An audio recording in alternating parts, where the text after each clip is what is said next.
Ironwood Games. This is Andrew. Welcome to this week's Midweek Magic. It is historic Pauper, so I threw together this mono green kind of stompy deck. Just has some low end ramp into some big creatures and a little bit of life gain there, and some evasion things, and we're trying to go in. I'm not really sure. We played one game just to see if it at least kind of did stuff, and it did. We played it against a mono red aggro, and they had a really good start. We did stabilize and end up getting the victory, so we'll go in and see what other decks we might run up against here in this historic Pauper. In building it, yeah, we'll keep this. We can Grazer into the ramp, which we do want to draw another card, then another land, so we can go into like Bristling Boar. But we can at least play Elves next turn and not really be behind. Here we go. Boop. Boop. Boop. Now we have... there's no point to attack. We have 5 mana. 1, 2, 3... I'm sorry, 4 next turn. 5 if we get the drop.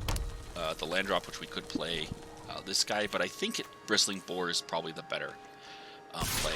I kind of, yeah, I don't mind blocking here for a trick. The Grazer does nothing now once it's come down. I was saying I threw this together kind of, but just by, I started with some Elves and some ramp, and then I just went to the high end, and kind of, that was the plan.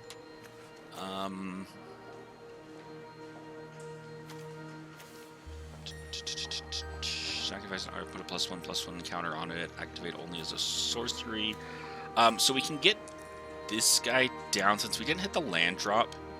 I kind of do want to do that. It draws us a card, which we could potentially hit the land drop, which we did, which now puts us at 1, 2, 3, 4, 5, 6. So if we do draw another land, we can throw out a Wrecking Beast and go over the top of our opponent. I don't think we've seen anything too threatening from them. If they remove some of our lower things, we're still at 4. We're able to start casting some of our pieces, or at least our low-level prototypes.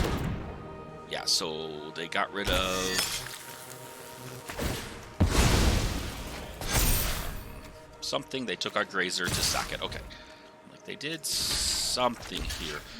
The question is, do we want to get rid of... Yeah, we want to force them into another trick here. Or I don't mind trading this off to get rid of the Salvager. I'll take the 2. The Persist will come back anyways. So now we're back to 5. We could Rust Goliath, but I don't think we need to since we have the Bristling Boar. He blocks pretty well. It holds the ground down here. So yeah, these prototypes are pretty good because if we don't ramp out all the way, we can get them down for their prototype, just to hold the board until we get enough mana to get a full level, like leveled up, because this Rust Goliath is like basically going to be our finisher. Alright, I think, and this is where the question becomes interesting, and I think we did see they have gain control of creatures, make blood tokens, and they can sack it to their Defiance Salvager. Which I think if we're going to do that, let's give them a smaller body. That way they're not tempted to hit us with it. We have to block, we force them to burn more cards in their hand. I think we hold up blockers until we have a better state, like the Wrecking Beast. The trample on that's going to be really important for getting through our opponent's board. Yeah, and they will steal our Goliath. That's fine. If they want to attack with it, I will take the 3. They can sack it, but I'm not going to trade both of my creatures here. Because they can after combat sack it to this guy for no value. But just to keep me from attacking, which is fine. Again, as I said, it kind of gets rid of a card out of their hand. We are a little bit higher on cards, and we do have a few ways to draw cards with the Land of War Visionary and the I can't think of it. Anyways, it's a Land of War. Things on the from your hand. This was kind of silly to. Oh, I guess it's counters. I was thinking it would go away. So, because I'm not sure why he's sacking all his stuff to it. There's no cost on that sack, so that's fine. I guess he's looking at just making a big boy.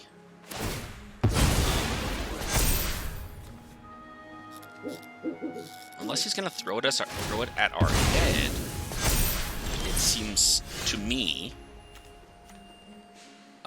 silly to put all of your chips into one thing unless he's assuming we don't have removal, which we don't. Here I'm gonna prototype this just to gain 3 life with another creature on the board. Something that we can chump if we need to, yeah. So our opponent's getting lots of value from the sack effects, which seem good. In that, yeah, we're just gonna block it. Don't mind chumping here. We're really looking to draw another land.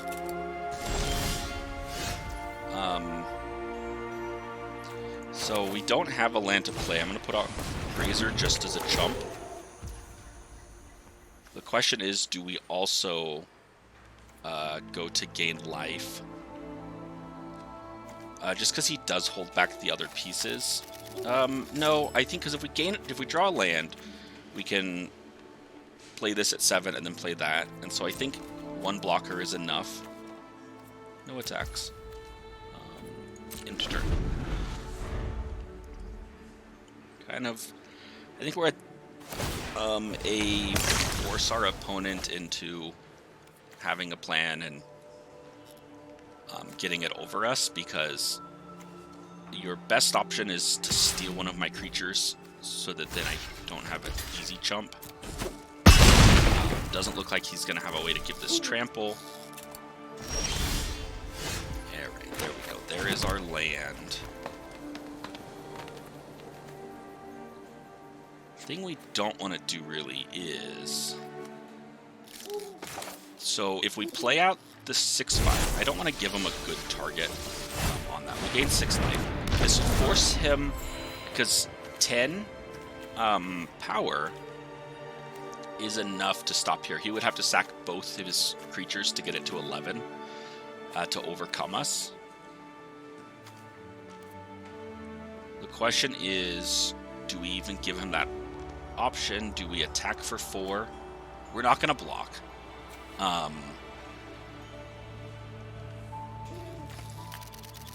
Yeah, I think we attack here. Being ready to take up to 11. And maybe more, depending on what he's got. If he can steal our creature. So this one can't be blocked by more than 1 creature, which is, I think, what he's struggling with here. Choice, which is good against these smaller things. If he can steal our creature and he swings out, he can 9, 15, 17 on it, but we're still decent in life. The question here is, does he have something. Do we take the 11? On the crackback, we can play this out for 6. It's 12, 16. It's not quite enough to finish off our opponent, so I do think try and block and see if there was a trick or something there. If he has a way to deal 3 more damage, then it definitely kills it. But also, it gets a trick out of his hand that way and a card out of his hand. Okay, so my opponent there, decided they didn't like it. We were going to put Wrecking Beast down, probably giving it haste, swing out, put my opponent at 1, and that way they're in a really bad spot to be able to finish that off.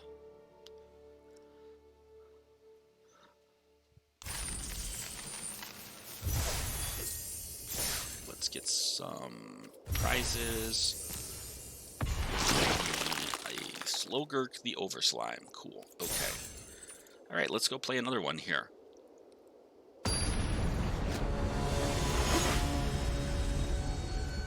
In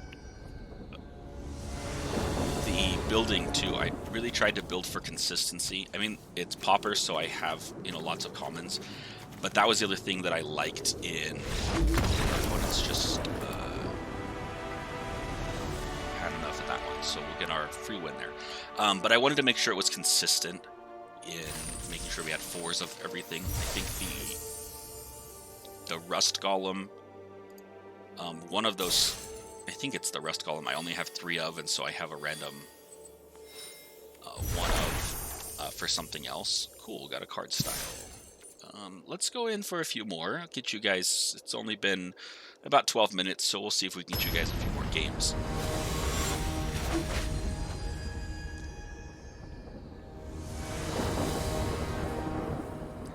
So, would definitely love to have a little bit more card draw. In this seems like a really bad hand. In that we can't even play anything without another land draw. We don't have any ramp for it, so this equally bad, but at least we can cycle something. So I'm going to send. I think we need a cycle. I think the Rux Pummeler. Since these do have lower costs, they are kind of important to keep to be able to curve out. Is hitting this as your 5, you can 4, 5, turn 6 and 7, kind of in there. We're gonna see what our opponent does at the end of turn. Our plan is to cycle, given nothing else. If our opponent doesn't play anything, or commit anything to the board, or anything that's too scary, we may hold on to it, because the card draw could be good later on, but just having bigger creatures when we do draw into some more mana. So yeah, my opponent didn't do anything, so I am just gonna just draw this, and now we've got a 3-drop, which gives us the mana for our turn 4 play. We also drew a land, so we could 5 mana for a Rust Goliath if we want. Cool. They're gonna go wide. Oh no, this is Gain. I thought this was made insects. The question is, do we land or Visionary?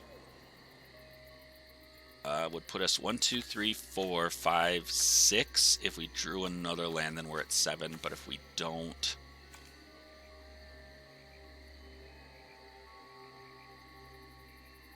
can we?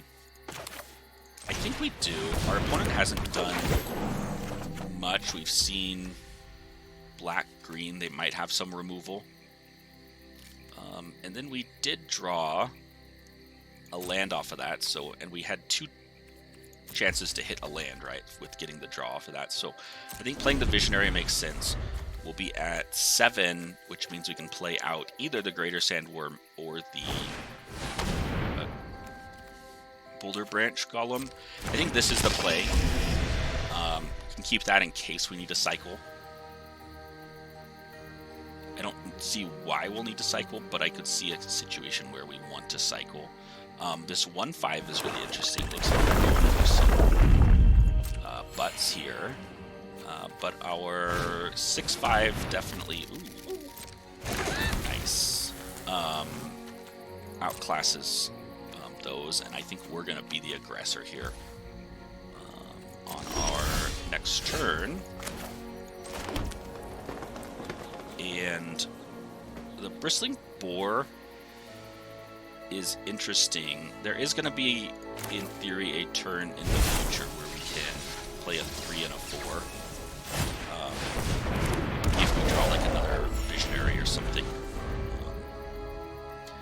else. So I don't need to play the small one. I'm going to play the bigger body, gain some life, and then start swinging in.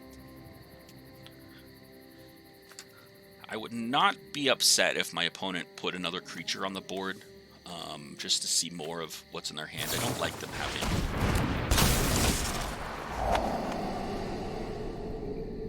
5 cards in hand. And I'm okay making a trade here for 2 or 3 creatures. That's fine. So what we're gonna do, we're at 5, 6, 7, 8. I think we're just gonna go and attack. We'll keep these guys up for blocks / combat tricks. We don't have any combat tricks in our deck. It's just put big creatures on and try and smash. Yeah, so as kind of we figured, they will triple block here to get rid of it. And I'm fine with that. The 1/5 doesn't bother me. I get a 2-for-1 out of it.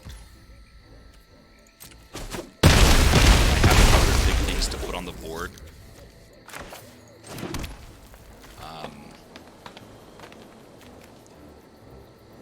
Like my Greater Sandworm. Which blocks even better. The question on the Grazer is just to put it down as a defender, but I think keeping cards in hand, black, they could have discard, and then just being able to kind of threaten some tricks. Because last time we gave at least them the option of saying, could there be a trick with keeping that mana up?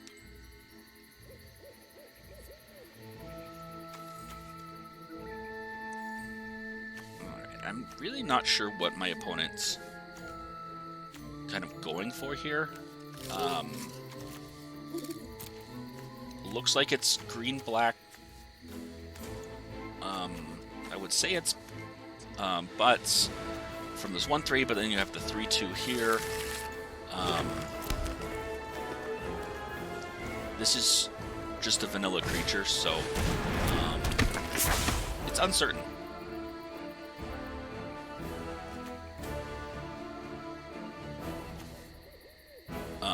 Oh, the other reason that I kind of just realized this, but we should have thought about this. This can't be blocked by creatures with power 2 or less, so getting rid of the Whisper Agent at power 3 was important.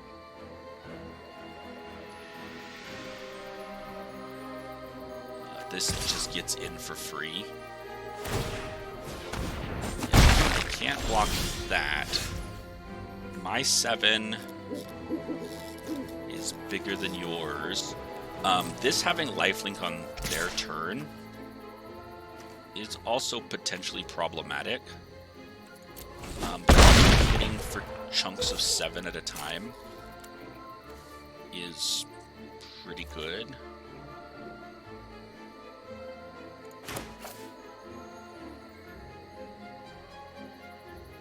We're at, what are we at?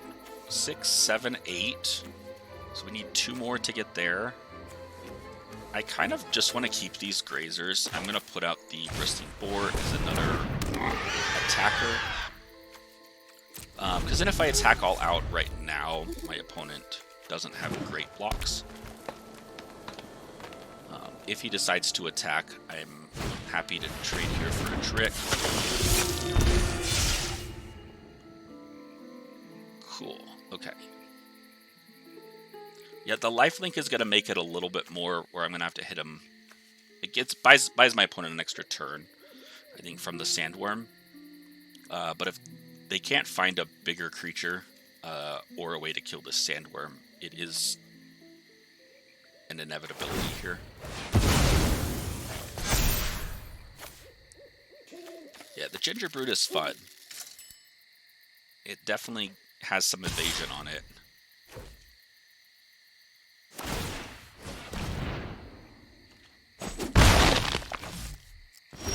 But I think the 2 to my 7 is just not advantageous. And here we can attack with Bristling Boar. It can't be blocked by more than one creature. But they'll just block here. I kind of want these guys for the land. So I think what we're going to do, offer them a trade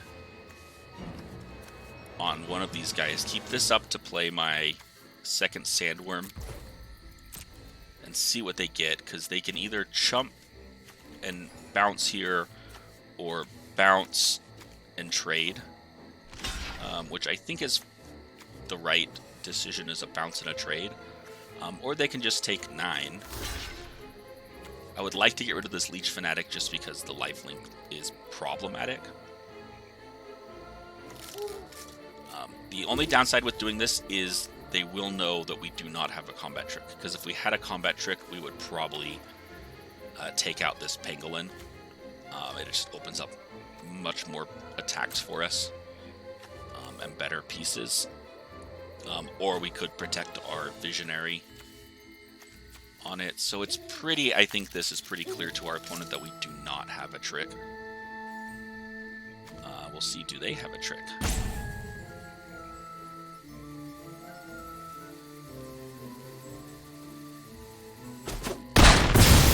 Expect them to have a trick, but you never know. Alright, so we're going to play down a second Greater Sandworm, and I think that will be game. If they can remove 1,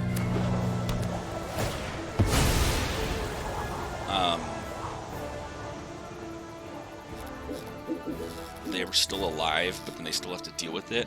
They gain the 2 lifelink, they go to 10.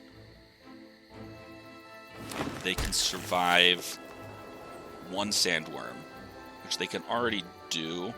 So they need removal. I mean, they need double removal to really get out of this. I think depending on what we get, we're just going to keep being aggressive. I don't mind on this. Bounce turn after turn. Because then next turn the Visionary... Well, it does set us back to getting the Rust Goliath on. I think we're in commanding position here too.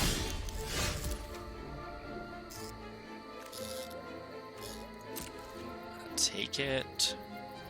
Let's see, you can't. 6, 7, 8. So the question is there any reason not to attack with everything? And I think the answer is no. He doesn't have anything to block either of these, so he's pretty dead. Bounce, trade, or you've got to have a pump spell to get something big enough to be able to block one of the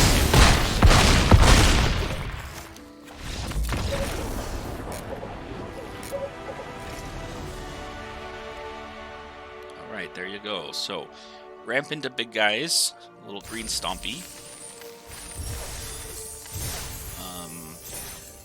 Just getting some of my dailies and things in. So it looks like we've got time for one more for you guys. So let's go in for one more. we'll see. I'll probably push my luck, and this will be the one where we get stomped. But that's all right. It's good experience. It's good to see some different things. This is an interesting choice in that we do have the 3-drop that ramps us into a 4, and then we can 5 and 7. I don't love it. My opponent's going first. I do get the draw. We're gonna keep it. We draw Llanowar or Grazer, and this does get infinitely better. If we draw something else, I think we're fine. We just need our opponent to not have a blisteringly fast start. So if they're not playing kind of a mono red, mono white, or red white aggro, which it looks like they're definitely playing a little bit more control-y, which this hand is fine for then, I think. Drawing on our lands so we can have bigger things. We just have to play around. Maybe some counters or other things, but if they're tapped out, and maybe they're not playing control, but they're playing flyers, which we definitely have the Rust Goliath can deal with that. I don't know what else deals with flyers. We don't have any removal, and so we definitely need to race. Alright, so they're going to mutate into a 3 in the air. So yeah, we are off to the races. Here's the question. We can 3-5, play the Rust Goliath, not get in the attack, and it blanks or forces them to do something here. Or we can Bristling Boar, attack for 2, next turn attack for 6, puts them at 19th and 13. I think that is better. Just to build up the board. We have next turn we have 5, 6, and then 7 if we need to get to our ramp.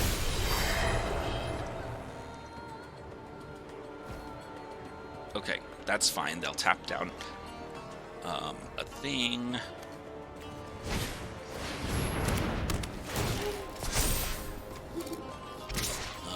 And yeah, like flying enchantments. Elvish Rejuvenator, that's the one I was talking about earlier, about adding to our ramp strategy. So we've got 4, 5, 6. The question is, do we put Rejuvenator on the board to ramp into 10-10? We're taking a little bit.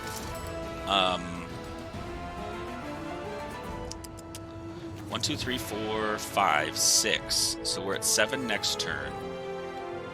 We can't attack with the 2/2 because we can't really attack anyways. Because he's got the 2/5 up. So sure, we'll just ramp. Hold back. We'll take a little bit of a hit this turn, but then we can Wrecking Beast.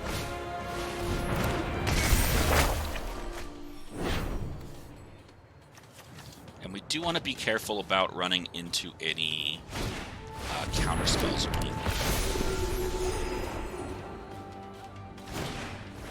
So, if our opponent, it looks like they're playing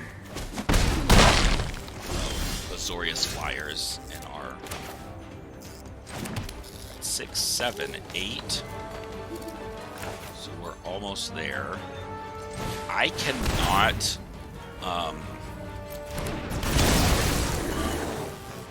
stop any of these things, so we're taking 3, 4, 5, 6, 7, 8.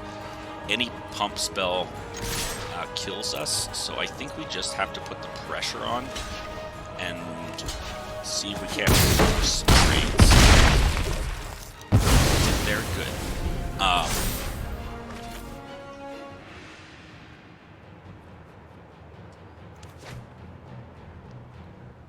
So we're at 10 damage on board to their 11. They can do 5. So we do lose that race if we don't draw like another Wrecking Beast or something that can have haste. It sounds like they will be happy to bounce. I think we have to put out a reach.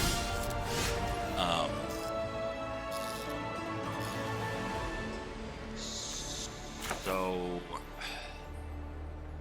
we just have to have something to block, and maybe we should have put one out sooner.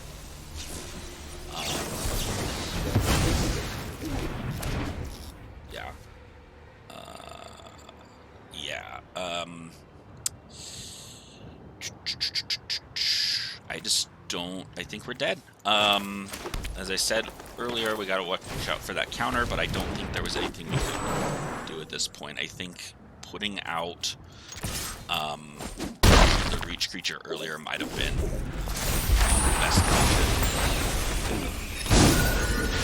I just at the 3/5, it kind of blanked and didn't get us anywhere on the aggression path, and so I wasn't kind of excited about that idea, so I kind of we didn't go down that path. So we'll go back, we'll take a look at it, and we'll see if earlier, instead of playing our Bristling Boar, we should have played our Rust Goliath on that previous turn. But let me know what you guys think. We'll end you here. So a couple of good games. I think that last one was a good one. It was close. Just flyers was not something we could really deal with, and we definitely didn't, I think, play to the best of our abilities. So, but like the video, let me know. Please leave a comment. Let me know what you think, if we should have played, or how we should have played that one differently. I'd love to hear from you guys. And otherwise, thanks for checking it out. Enjoy the channel, and subscribe for more. We'll see you next time. Bye.